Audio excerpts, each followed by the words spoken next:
Hi, it's Jamie, Progressive #1, #2 employee. Leave a message at the... Hey, Jamie, it's me, Jamie. This is your daily pep talk. I know it's been rough going ever since people found out about your a cappella group, Mad Harmony, but you will bounce back.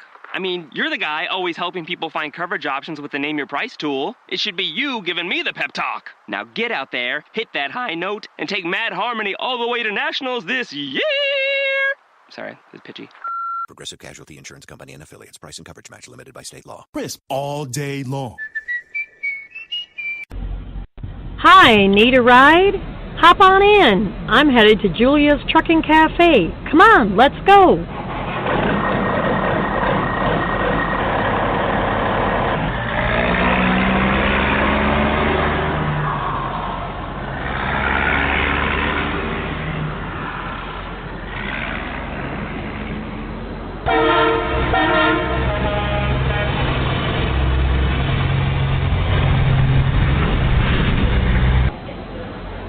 Cool, we made it just in time. Come on, let's go get a seat.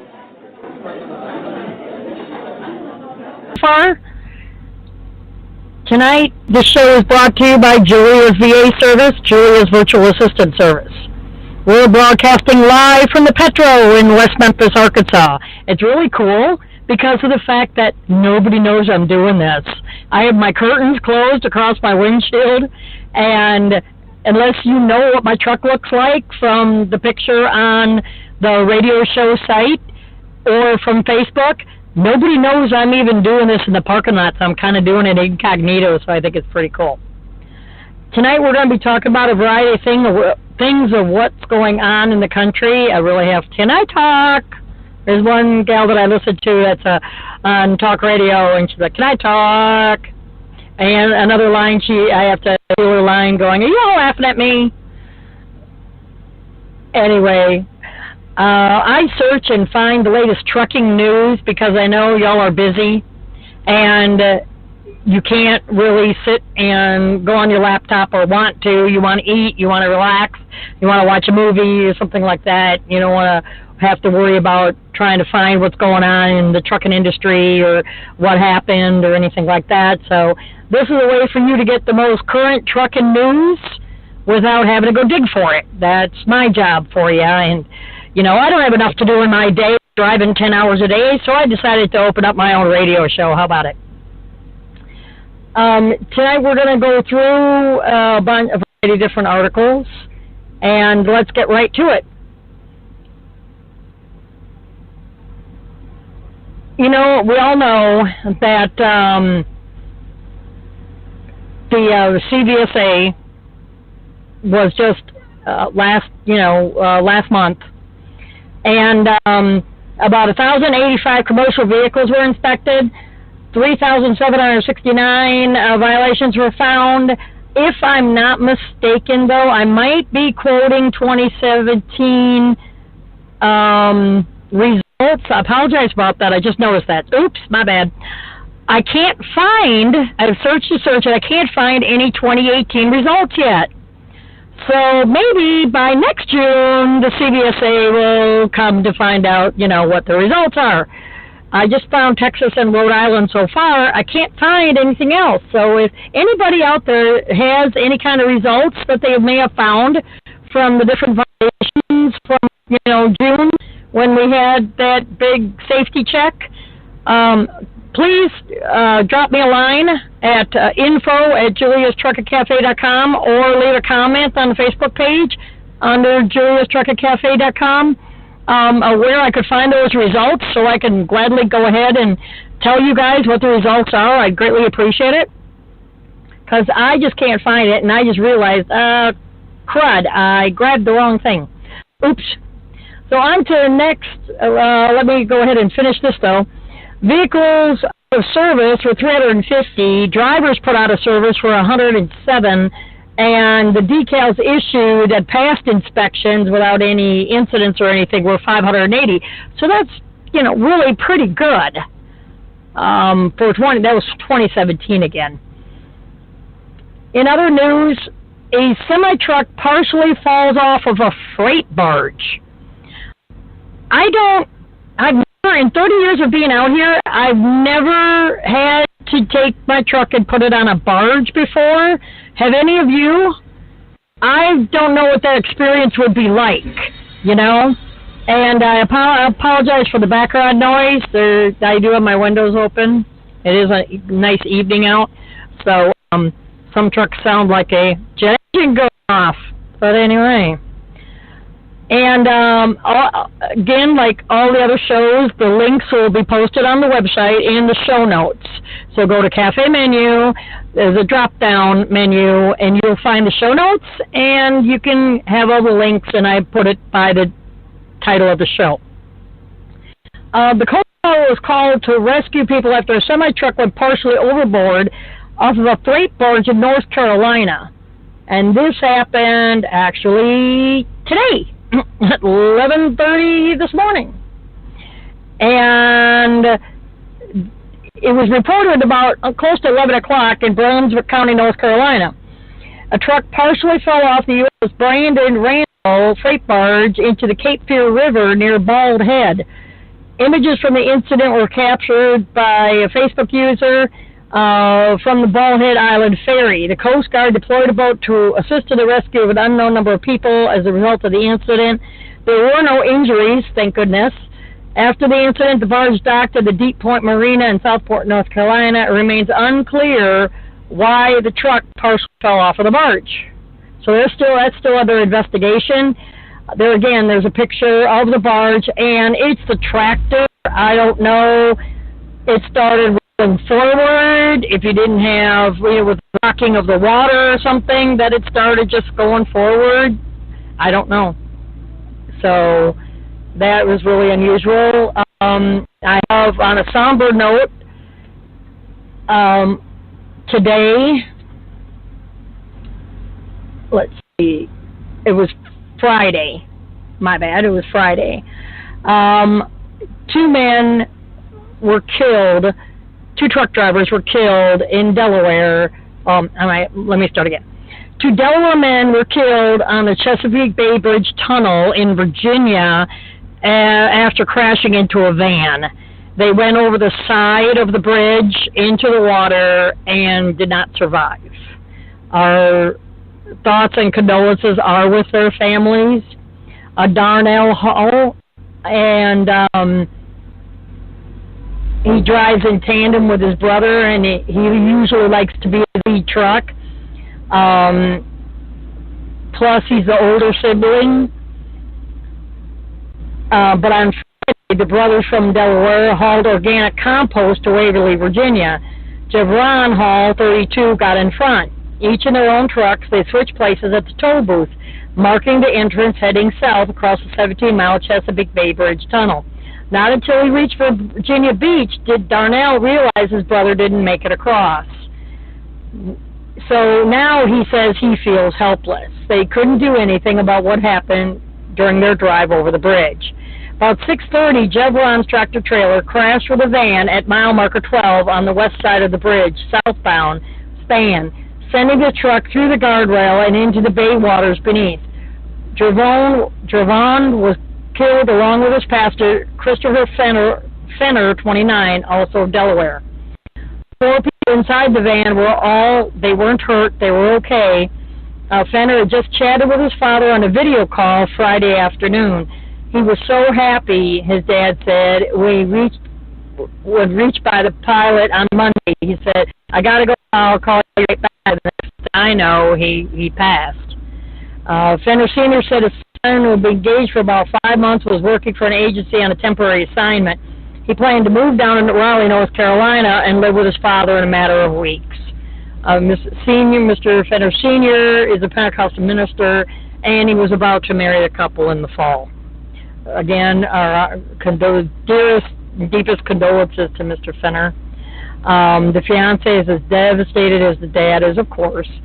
His dad wants to know whether Christopher, he was the only child, died on impact or whether he suffered, which any parent would like to know. He says that bothers him a lot. The police department on the Bay Bridge Tunnel continually investigate the cause of the crash and don't expect to release more information for the next few weeks. the spokesman said he knows that's not what people want to hear because people want answers like right now.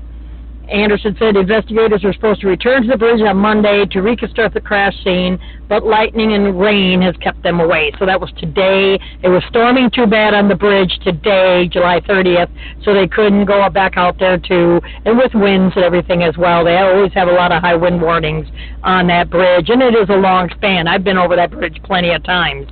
And you go, across the bridge and down in a tunnel under the water, then back up again. So it gets kind of precarious. He said you could barely see on the bridge. When we got on, that's when the skies opened up and it poured like crazy, and you could barely see the road in front of you. Everyone was going slow, but still people have to use common sense during a storm. He's been on the bridge often because his wife's family lives in Suffolk, and they take that route to visit them. He had gotten off the bridge by the time the accident happened and was surprised to hear about it afterwards. Darnell Hall remembers the weather being calm and even sunny as the troopers drove to the bridge Friday afternoon. He remembers reading the signs the speed limits had been reduced from 55 to 35 miles an hour. So they knew it was coming. They, the people that take care of the speed limits and everything there on that bridge knew a storm was coming in order to reduce the speed like that. The automatic easy pass lanes, they were shut down. So the toll booth operators would advise drivers in person of the conditions and the speed reduction. 10 minutes into the Hall brothers' drive across the bridge tunnel, the skies opened up and heavy rain started coming down. Hall said Hall was about 2 or 3 vehicles behind Jerome.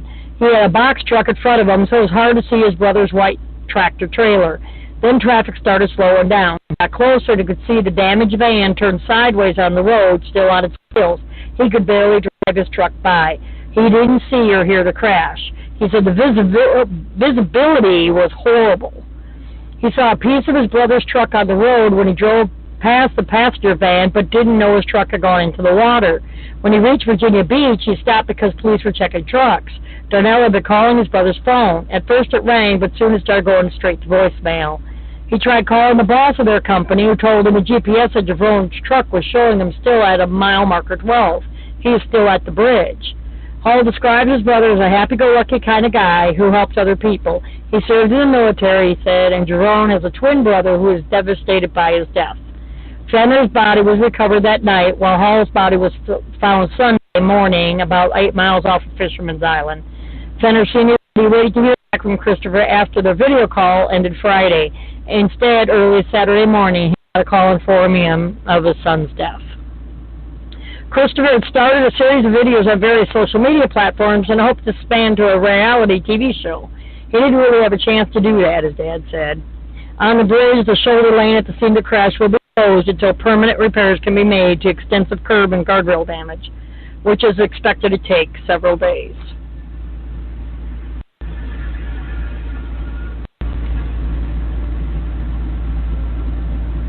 I'm going to be posting another recipe this week, so keep checking the Facebook page and the website for more recipes to come. Please join our discussion group of Julia's Truck and Cafe. I'll talk eventually. Julia's Truck and Cafe regulars. There you'll get to see the recipe before everybody else does.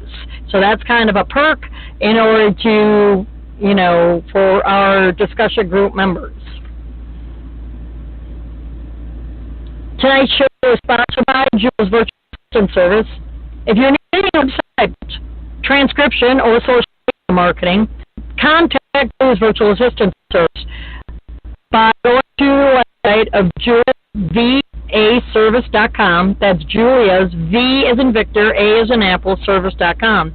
With quick turnaround time and economical prices, Julia's Virtual Assistant Service is your best bet for website design, transcription, and social media marketing. So click on their site today, have a look around. It's JuliasVAService.com. That's JuliasVAService.com. Back to more news.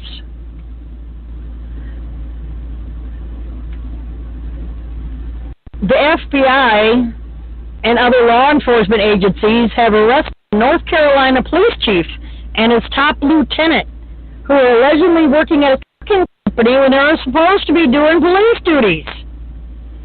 in the city of Southport. Southport Police Chief Gary Smith, 46, and Lieutenant Michael Simons were arrested today and charged with felony conspiracy to obtain property under false pretenses. And this was July 26th, so that was about 4 days ago. One count of misdemeanor willful failing to discharge duties and one count of misdemeanor obstruction of justice. The charges stem from a long investigation conducted by the FBI and the North Carolina State Bureau of Investigation. Investigators discovered Smith and Simons were working for an unnamed trucking company while they were on the clock and being paid by the city of Southport. They were double dipping. Go figure! You know, apparently a police chief's salary isn't enough. $65,000 a year isn't, enough. So they were going to double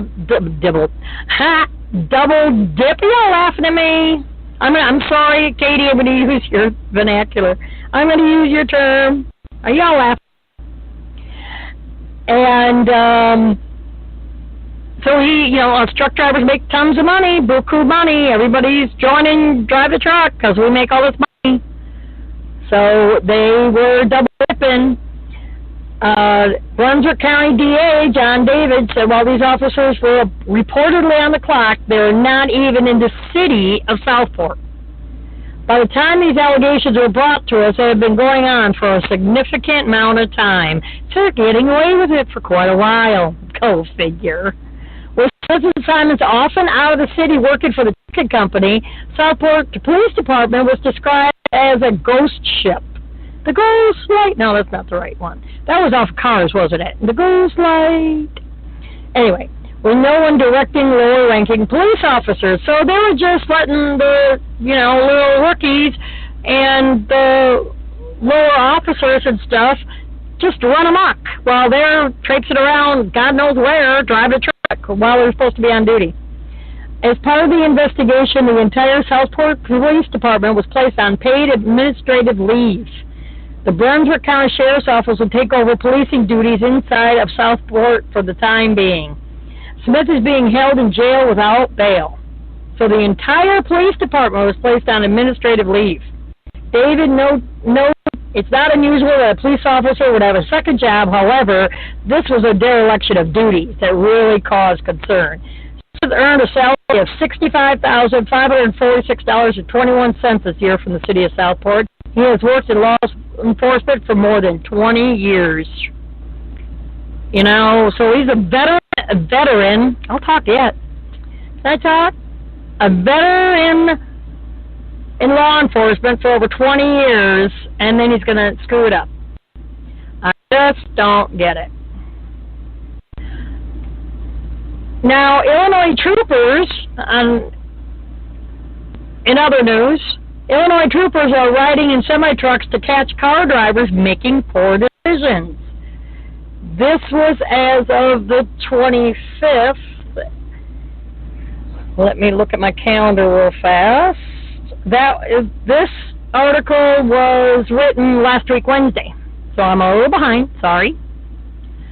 The Illinois State Police announced that they're riding along in semi-trucks to try to catch drivers in the act on I-57. That was last week, so I'm a little bit late. But they are still, they're doing it from time to time. They took to Facebook to announce their trooper and truck detail.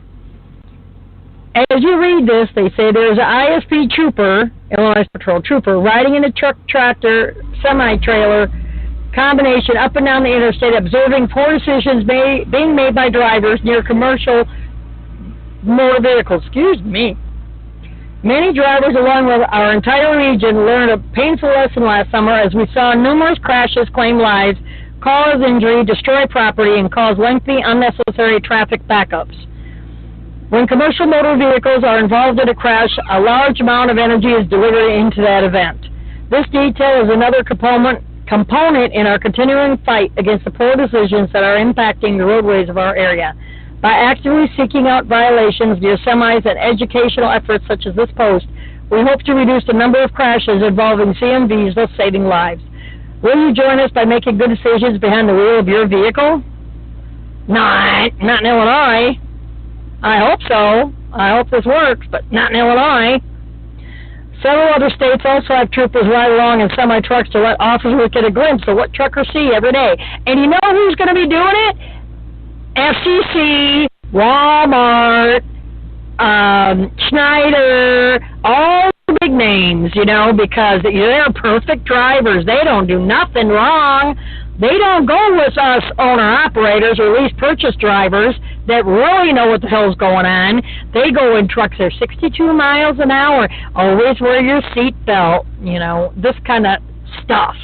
Let me just say it that way, you know. And I go saying, you know, again, trying to break that habit. But, so they don't, if you're going to go out with somebody, guys, you know, go out with a real truck driver. I'm sorry, but not all these big conglomerates, you know. It just, there I go again. You know, it just, Researchers delve deeper into trucking parking problem. Now, this is happening in Arkansas.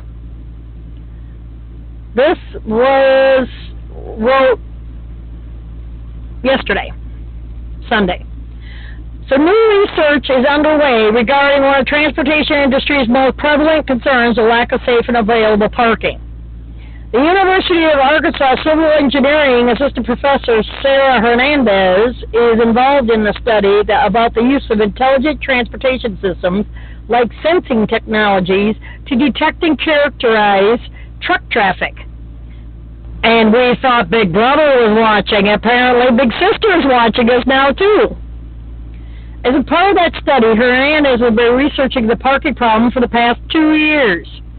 Freightways recently reported on American Transportation Research Institute truck parking diary research. In the course of its research, ATRI found that 63% of drivers must look for parking for over 15 minutes between the hours of 4 p.m. and midnight. Well, you think?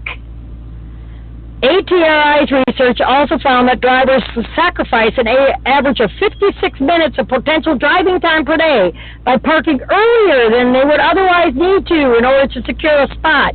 This means the parking shortage effectively reduces an individual driver's productivity by 9,300 revenue-earning miles a year, which equates to lost wages of $4,600 annually. OMG! Oh, wait just a doggone minute. In 9 days, I'm on an ELD. Been on an ELD for 5 years. I added it up, paid miles. In 9 days, I did 5,100 miles. And I was on recap on my ELD. And did over 5,000 miles in 9 days, mind you, 9 days. So don't whine and cry and piss and moan how, I can't make no money doing ELD. I can't make no money driving an ELD because that's horse pucky. I do it day in and day out. And I make the most I've ever made in 30 years working for the company I work for, which will remain nameless.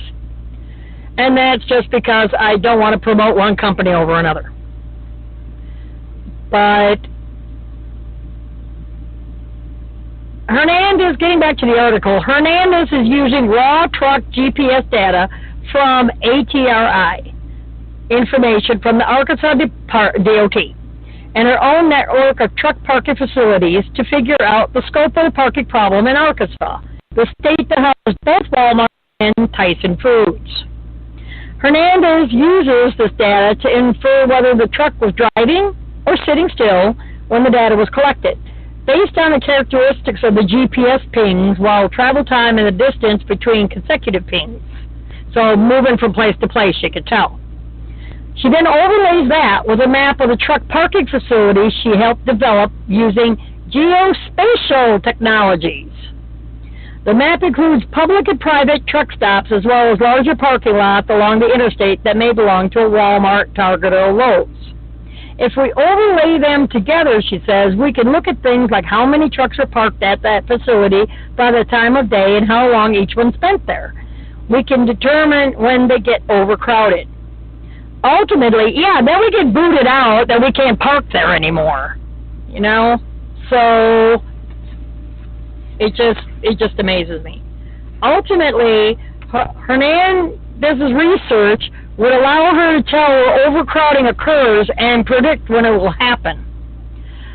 Well, let's see.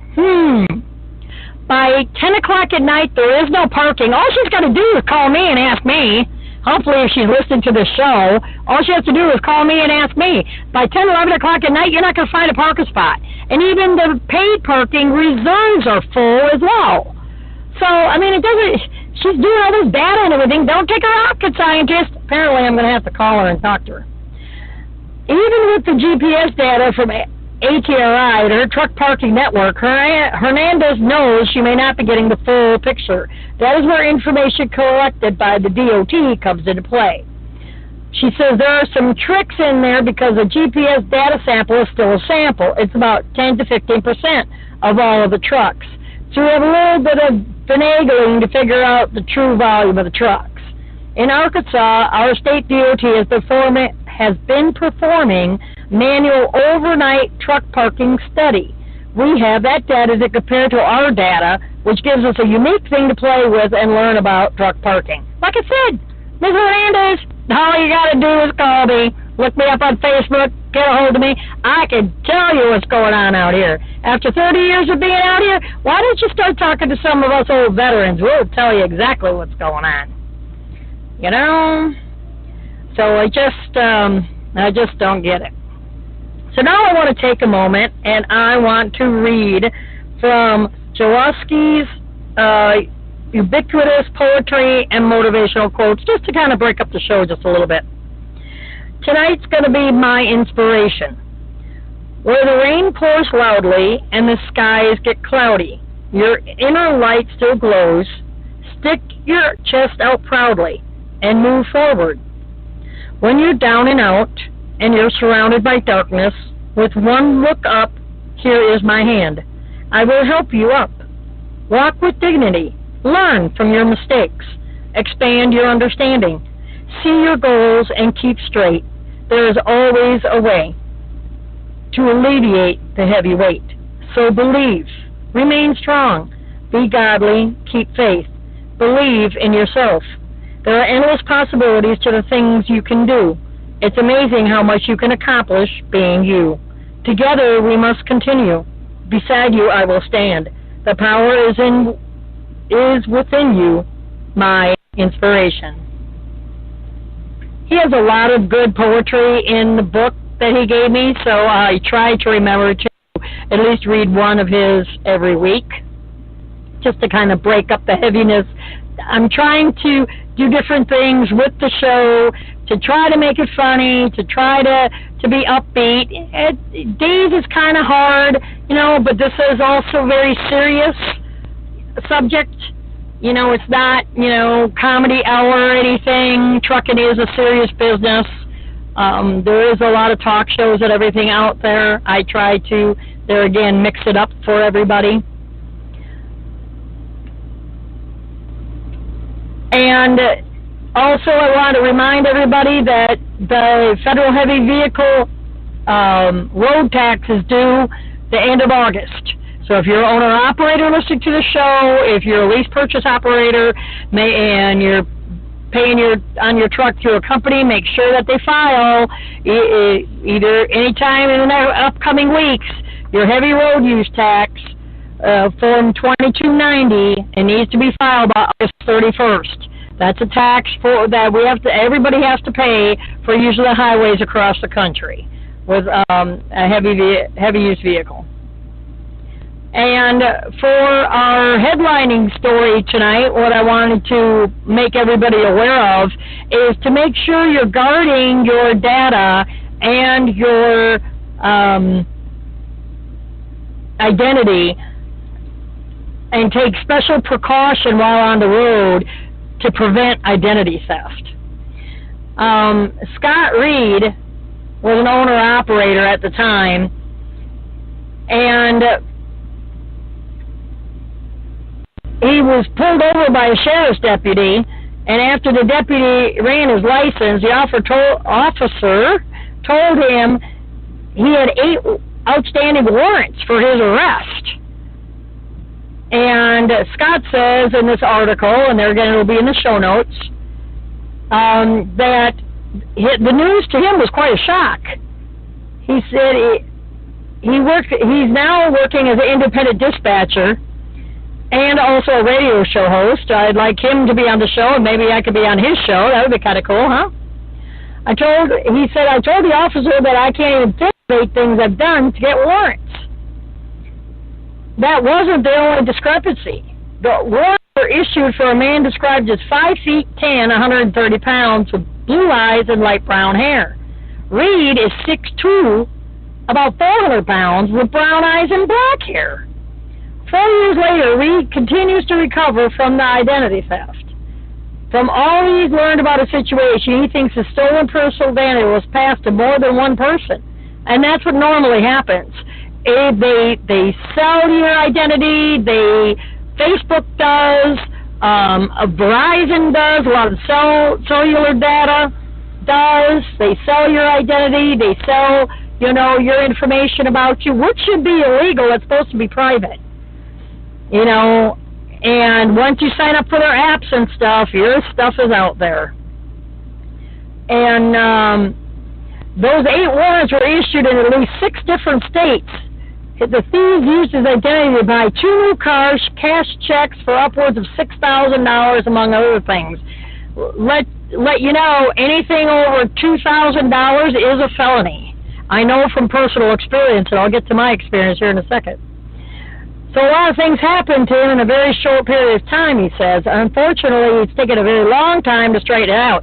Oh, yeah, it takes 2 seconds to screw it all up, but it takes you 15 years to straighten it out because nobody believes you. There again, I'll tell you my story in a minute.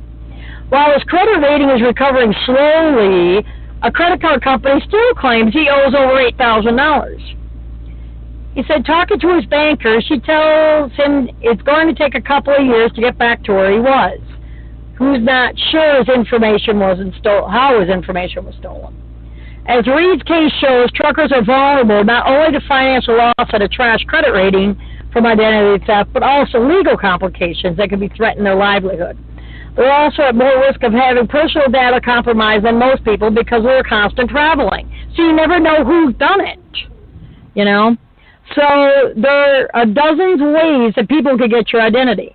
Now, they cite in this article your driver's license. You know how when you walk into a shipper or receiver's office, they automatically ask you for your driver's license? What Mr. Reed is saying here is a good idea to jot down that person's name, security guard's name, the company, the shipper or the receiver that you're at, the day, the time, and everything. Just jot it down in a little notebook. You know how many shippers and receivers ask me for my driver's license? I lose count. So I'm like, holy crap. And then if they make sure they don't make a copy of it, because they have all your information there. They have your driver's license, they have your name and address, they have what you look like, they have your picture, everything. Is on your driver's license. All you have to do is Google you, and they get a ton more crap on you. Where you live and everything. So, then if you don't operate your DOT number, that's an open door for a shipper or receiver to gain more information about you. Be careful when you're getting gas and when you're taking money out of ATM. Skimming devices installed at the fuel pumps and in ATMs can be used to collect credit card and debit card information. If you notice the keyboard or the card slot appears to be kind of loose, or if it's off-center a little bit or something, it's probably got a device in it to scan your card. At least one app, Skimmer Scanner for Android devices, can detect the skimmers. One other precaution is to avoid fuel pumps that can't be easily seen by truck stop personnel. Also avoid ATMs in low-traffic locations, like out in the middle of BFE. Don't get money out of that ATM. At a pump or ATM, cover any numbers you enter on the keyboard. Even if thieves aren't standing close by to watch, they can use small hidden cameras to collect that information. Reed says he doesn't use a credit card or debit card that much, but when he does, he's extra vigilant about protecting card information by palming the card to cover its numbers. If he were still a driver, he says he would try to use cash as much as possible or pay with a com check. I use my Comdata card, a lot. So, paying lumpers or anything. Mail. When you don't return home nightly or even weekly, have someone pick up your mail, rent a post office box, or put it on hold. Always shred the mail that you're going to throw out before you throw it out, like in little bitty confetti pieces. I usually, the important stuff, I burn it. And there again, once I get done with this article, I'll tell you my story. Wi-Fi network. Be wary of using public Wi-Fi at truck stops and elsewhere to check bank accounts and other personal data. A crook on the same Wi-Fi network could collect that sensitive information. Cargo theft. Identity theft also could be used for cargo theft that would derail an owner-operator. Suppose a thief with commercial driving skills collects enough information on another driver to create a fake ID and pose as that second driver. At that point, they'll go out and take a couple of loads, or they get paid for a load, not deliver it. All of a sudden, the victim is basically done. The first driver that, the identity was stolen, his career is shot because the whole business has been compromised. Since identity theft is often part of a cargo theft scam and other areas of fraud, some fleets highlight driver identity protection as their anti-fraud efforts. Schneider National Security on Your Side program cautions its drivers regarding data breaches, mobile device safety, social media scams, and voice phishing, among other things. A vishing is V-I-S-H-I-N-G scam is when a phone caller posing as a representative of a reputable company tries to manipulate you into revealing your personal info. Schneider says it encourages drivers to scrutinize any such requests, such as asking whether they can get a second method of identification to confirm the caller's identity. A driver uncertain about the request should end the call immediately. Yeah, that's a lot of, get a student loan, or you need this, or the tax man is out to get you. You're fixing to be arrested. That's always a real good one. I've been having a lot of calls on that garbage. So we're quick to remind drivers to monitor their credit to ensure no one is making fraudulent charges to their accounts or attempting to open new lines of credit, such as a bank loan. We also encourage drivers to be wary of emails, social media posts, and phone calls that appear to come from financial institutions asking for verification of personal information. That's like if, who was it? Shoot, that escapes me now. There's somebody, Dell or Microsoft. My son even got scammed, that Microsoft kept trying to call. He knows for the guys from Nigeria that are trying to get money, and it wasn't, they're posing from Microsoft. That was happening a while ago. They're posing that they're from Microsoft. So to catch a potential identity theft early, routinely monitor your accounts and credit reports. Once you see evidence of data being compromised, such as unfamiliar charges on your financial accounts, immediately contact your bank. My bank's pretty good about watching that. A lot of banks have turned vigilant about that. And each institution can suspend your account under its existing number, issue you a new number, and then offer further guidance. The Federal Trade Commission operates identitytheft.gov, federal site with tips on how to protect your identity. There again, that link is here in the show notes. It'll be like a gray link.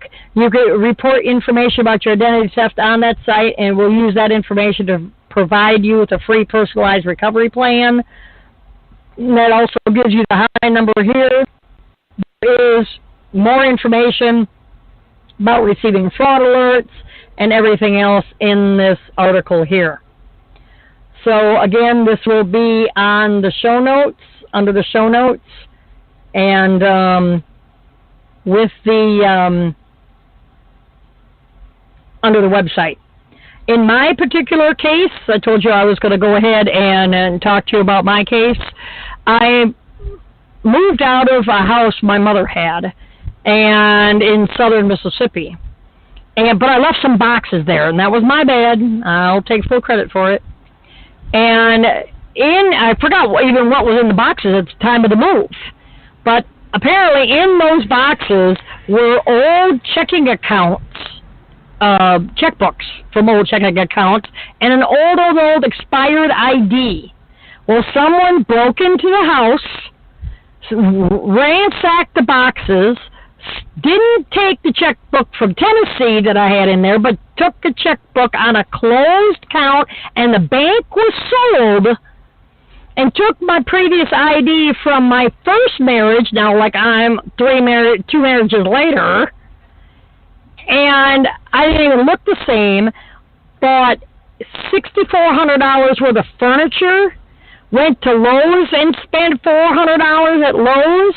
I had close to $8,000 in bad checks. And I was a suspect because I was supposed to be aware of all this because my name was on the checkbook. Wait a damn minute. I didn't even look over there. But like I said, I should have moved those boxes. So if you have old checks laying around, my advice to you would be burn them. Don't shred them. Nothing like that. Burn them. So nobody could get them again. Because it's still, this young man was fighting his credit report. I am too. I'm 54 years old and still don't have good credit. And it just sucks. So try to do everything you can to try to rebuild it. Like you said, it doesn't take long for it to, bite the dust. But doggone it, it takes you forever to get it back where it was. It really, really does, because that's constantly, in the back of your mind or put off on, the back burner or whatever. They never did catch the person that wrote those checks. The clerk, when he seen the ID, well, it looks similar. I even gave a handwriting sample to the sheriff's office, and they sent it into the FBI. You know what the FBI said? Inconclusive. I was looking at the check, which was on the table, upside down, in front of me while I was doing the handwriting sample. I can tell you from my handwriting and theirs, it didn't even match. Not at all. Just you could look at it and see that it didn't match. But I was still a suspect. I was still a suspect. So tonight's show ran a little bit longer than most shows. Yay, woohoo! I'm getting close to that hour. Did a lot more research, had some time to do more research. So I hope everybody has a good week. Thank you so much for listening. Thank you so much for downloading the shows or live streaming the show. That's great. Please subscribe to the YouTube channel. Just for numbers, you don't necessarily have to ring the bell or anything for alerts, but just to help with the numbers, that would be really, really huge. And I hope everybody has a really good week. Be careful driving in the bad weather. Someone asked a question on Facebook, just thinking about it real quickly, that, what do you think of using flashers in bad weather? Hell yeah! You're supposed to use flashers in bad weather. It shows that people are slowing down in front of you. It gives everybody an alert that it wake you up from your daydreaming, your texting, your phone call, or whatever. Oh, there's something going on up ahead. It kind of snaps you awake to say, oh, better start slowing down. Hell yeah, use flashers. He says to say, hopefully he was a smart butt, but had to say, well, this is a stupid idea. Stupidest thing I ever heard. Oops. And also backing up. And don't ever walk behind somebody that's backing into a hole, backing up to a dock. You have a death wish. If you walk behind the truck I'm driving, I'll gun it. I'll run your ass over in a heartbeat. Yeah, it could be a threat, but I don't play. Don't walk behind me when I have my flashers on and I'm backing into a hole. Because you have a death wish. Plain and simple. But on a great note, everybody take care. If you have any questions, go ahead. Feel free to contact me. Drop me a line. You can always call in any of the shows. There again, the shows are live every Monday evening, 6 p.m. to 7 p.m. Central Time. The call-in number is 213-943-3411. I apologize about not saying it sooner.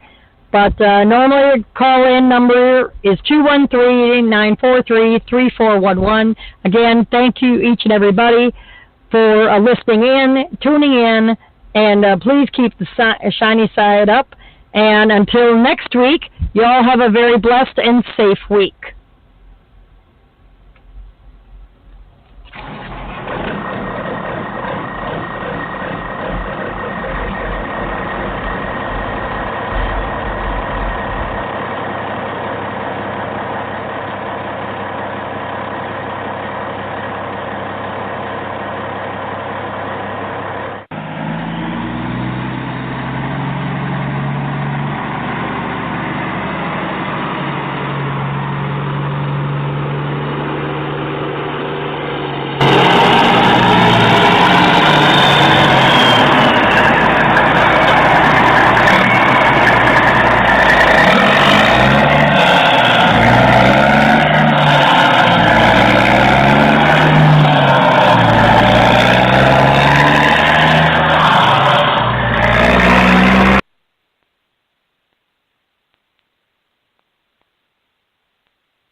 If you want to experience moments of joy, excitement, and satisfaction, visit the Honda Summer Spectacular event, where well-qualified buyers can get 1.9% APR on the 2018 Honda Accord, part of KBB.com's 2018 Best Overall Brand. You've just entered car buying bliss.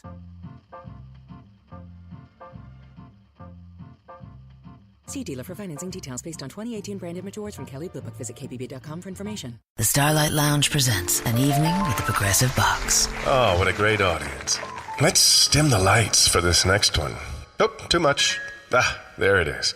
Gotta get things just right. Like Progressive's Name Your Price tool. Tell us what you want to pay, and we help you find coverage options that fit your budget. And now, the mood is right. Wait, the lights are back on again. Trudy, can you? And now it's completely dark. Progressive Casualty Insurance Company and Affiliates. Price and coverage match limited by state law.